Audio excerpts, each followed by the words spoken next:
Hello everyone, নতুন কাজের সাথে আমার একটা নতুন ভ্লগ নিয়ে চলে আসলাম। সেই দিন তো প্রচণ্ড গরম ছিল, দেখতেই পাচ্ছ আমার অবস্থা। নতুন জুতো পরে আমার তো পায়ে ফোস্কা পড়ে গেছে, তাও এমন ওইটুকু জায়গার মধ্যে আমাকে হেঁটে যেতেই হবে, কিছু করার নেই।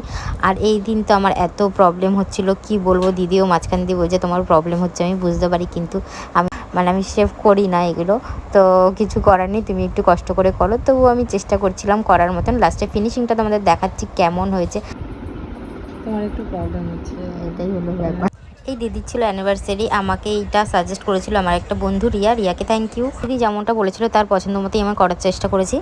তারপর তো আমি চলে আসলাম আমার জায়গায়। তার মধ্যে তো আমার আসার সময় স্কুলের ম্যামের সাথে দেখা হয়েছিল, অনেক বছর পর ম্যামের সাথে দেখা হয়েছিল, খুব ভালো লাগছিল ম্যামের সাথে কথা বলে গল্প করে। আমি এটা বলছিলাম, ম্যাম আমরা তো বড় হয়ে যাচ্ছি, কিন্তু আপনারা দিন দিন এত সুন্দর, কীরকম সুন্দর কী করে আছেন ম্যাম।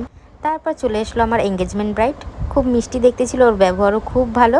তো আমি ওর পছন্দ মতন আমি একটা নেলস করে দিলাম। তো এই পর্যন্তই এই ভ্লগটা, টাটা।